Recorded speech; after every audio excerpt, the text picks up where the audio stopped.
بسم اللہ الرحمن الرحیم۔ السلام علیکم ناظرین، ابراہیم علیہ السلام نے لوگوں کے ساتھ عیدگاہ جانے سے انکار کیا اور عذر پیش کیا کہ وہ بیمار ہیں۔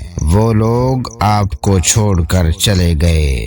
بعد میں ابراہیم علیہ السلام ان بتوں کے پاس گئے، دیکھا کہ ان کے سامنے کھانا پڑا ہے۔ چونکہ سب لوگ کھانا لائے تھے اس لیے یہ کھانا بہت زیادہ تھا، لیکن ان جھوٹے معبودوں نے اسے کھانا تو درکنار اس کو چھوا تک نہ تھا۔ ابراہیم علیہ السلام نے انہیں مخاطب کر کے کہا، یہ اتنا کھانا تمہارے سامنے پڑا ہے، تم اس کو کھاتے کیوں نہیں؟ تمہیں کیا ہو گیا کہ بات تک نہیں کرتے؟ پھر پوری قوت سے دائیں ہاتھ سے کلہاڑا مار کر ان کے ٹکڑے ٹکڑے کر دیے، لیکن بڑے بت کو چھوڑ دیا تاکہ سب اسی کی طرف رجوع کریں۔ تمام چھوٹے بتوں کو توڑ کر کلہاڑا اس بڑے بت کے کندھے پر رکھ دیا۔ مشرکین میلے سے لوٹے تو دیکھا ان کے سارے معبود اوندھے منہ ٹوٹے پھوٹے پڑے ہیں۔ ان کے تمام معبودوں کو توڑ دیا گیا تھا۔ وہ حیران رہ گئے کہ یہ کیسے ہو گیا، کس نے کیا؟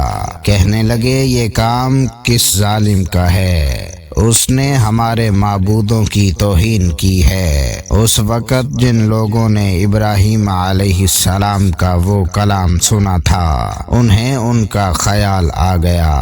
کہنے لگے، وہ نوجوان جس کا نام ابراہیم ہے اسے ہم نے اپنے بتوں کی مذمت کرتے سنا ہے۔ اللہ کی قدرت کے ابراہیم علیہ السلام کا جو مقصد تھا وہ خود بخود پورا ہو رہا تھا۔ قوم کے لوگ مشورہ کر رہے تھے کہ سب کو جمع کرو اور اسے بلاؤ، پھر اسے سزا دو۔ چنانچہ تمام اہل باطل چھوٹے بڑے جمع ہو گئے۔ کارروائی شروع ہو گئی۔ کہنے لگے، اے ابراہیم، ہمارے معبودوں کے ساتھ یہ لغو حرکت تو نے کی ہے۔ ابراہیم علیہ السلام نے جواب دیا، یہ کام تو اس بڑے بت کا ہے، مجھ سے کیوں پوچھتے ہو؟ تم اپنے معبودوں سے کیوں نہیں پوچھتے کہ ان کے ٹکڑے کس نے اڑائے؟ ابراہیم علیہ السلام کا جواب سن کر وہ سب سوچ میں پڑ گئے۔ پھر کہنے لگے، ہم نے بڑی غلطی کی، اپنے معبودوں کے پاس کسی کو حفاظت کے لیے نہیں چھوڑا۔ اس قدر واضح بات محسوس کر کے بھی وہ ظالم ایمان نہ لائے، بلکہ شیطان نے ان کے دلوں میں وسوسہ ڈالا اور انہوں نے غور و فکر کر کے کہا، اے ابراہیم، کیا تمہیں علم نہیں؟ یہ تو بے زبان ہیں، یہ بول نہیں سکتے۔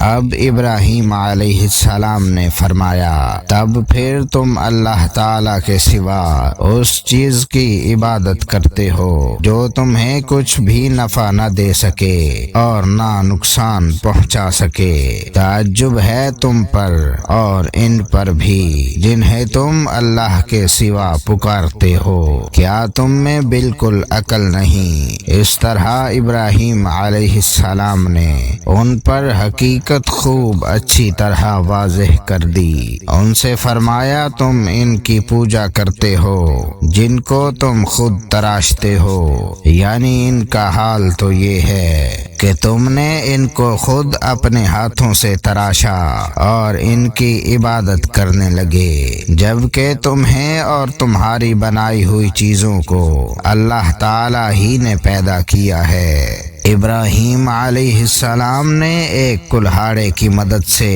ان سب بتوں کو تہس نہس کر دیا تھا۔ یہ اس بات کی واضح ترین نشانی تھی کہ یہ بالکل بے بس ہیں، لیکن اس واضح نشانی کے باوجود وہ اپنے کفر پر ہی ڈٹے رہے اور لگے حضرت ابراہیم علیہ السلام کو دھمکیاں دینے۔ کہنے لگے، اس کے لیے ایک آتش کدہ بناؤ لاؤ اور اسے اس دہکتی آگ میں ڈال دو۔ پھر ان لوگوں نے ایک چٹیل میدان کا انتخاب کیا جہاں مٹی نام کی کوئی چیز نہیں تھی۔ اس میدان کو پتھروں کی بار کے ساتھ گھیر دیا گیا۔ پھر سب لوگوں کو حکم دیا گیا کہ وہ لکڑیاں جمع کر کے اس گھیری ہوئی جگہ میں رکھیں۔ چنانچہ سب لوگ لکڑیاں جمع کر کے وہاں لانے لگے، یہاں تک کہ عورتوں اور بچوں نے بھی اس کام میں بڑھ چڑھ کر حصہ لیا۔ میدان میں اتنی لکڑیاں جمع ہو گئیں کہ زمین نظر نہیں آتی تھی۔ یہ لکڑیاں زمین پر ایک اونچی دیوار محسوس ہوتی تھی۔ پھر ان لکڑیوں کو آگ لگائی گئی۔ جب آگ کے شعلے آسمان سے باتیں کرنے لگے تو انہوں نے ابراہیم علیہ السلام کو آگ میں ڈالنے کے لیے ایک جھولا تیار کیا۔ اس میں حضرت ابراہیم علیہ السلام کو رکھا گیا۔ اس وقت آپ نے یہ دعا پڑھی، حسبنا اللہ ونعم الوکیل، ہمیں اللہ کافی ہے اور وہی بہترین کارساز ہے۔ بخاری میں ہے، رسول اللہ صلی اللہ علیہ وآلہ وسلم نے فرمایا، حسبنا اللہ ونعم الوکیل۔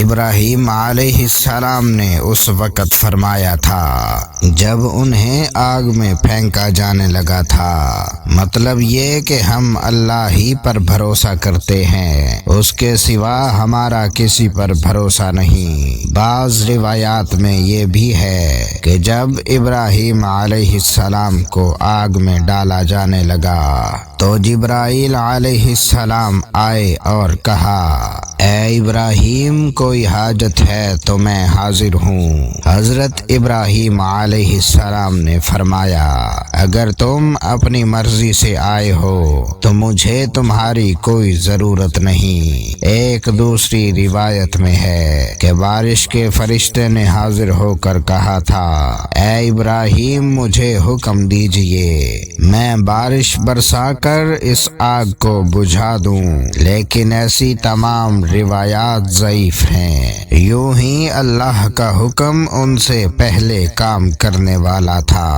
اللہ تعالیٰ سورۃ الانبیاء آیت 69 اور 70 میں فرماتے ہیں، ہم نے کہا، اے آگ، ابراہیم پر ٹھنڈی ہو جا اور سلامتی والی ہو جا۔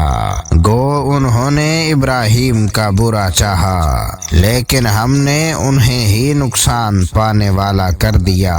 چنانچہ جب ابراہیم علیہ السلام کو آگ میں ڈالا گیا تو وہ ٹھنڈی ہو گئی۔ ابن عباس رضی اللہ تعالی عنہ فرماتے ہیں، اگر اللہ تعالی آگ سے یہ نہ فرماتے کہ سلامتی والی ٹھنڈی ہو جا تو وہ اس قدر سرد ہو جاتی کہ اس کی ٹھنڈک سے تکلیف محسوس ہوتی۔ گویا آگ بھی اللہ کے حکم کے بغیر نہیں جلا سکتی، چھری اللہ کے حکم کے بغیر نہیں کاٹ سکتی، اس لیے کہ یہ بھی اللہ کی مخلوق ہے اور ان کی قدرت بھی اللہ کے پاس ہے۔ وہ چاہے تو ان کو قدرت عطا کر دے، چاہے تو قدرت واپس لے لے۔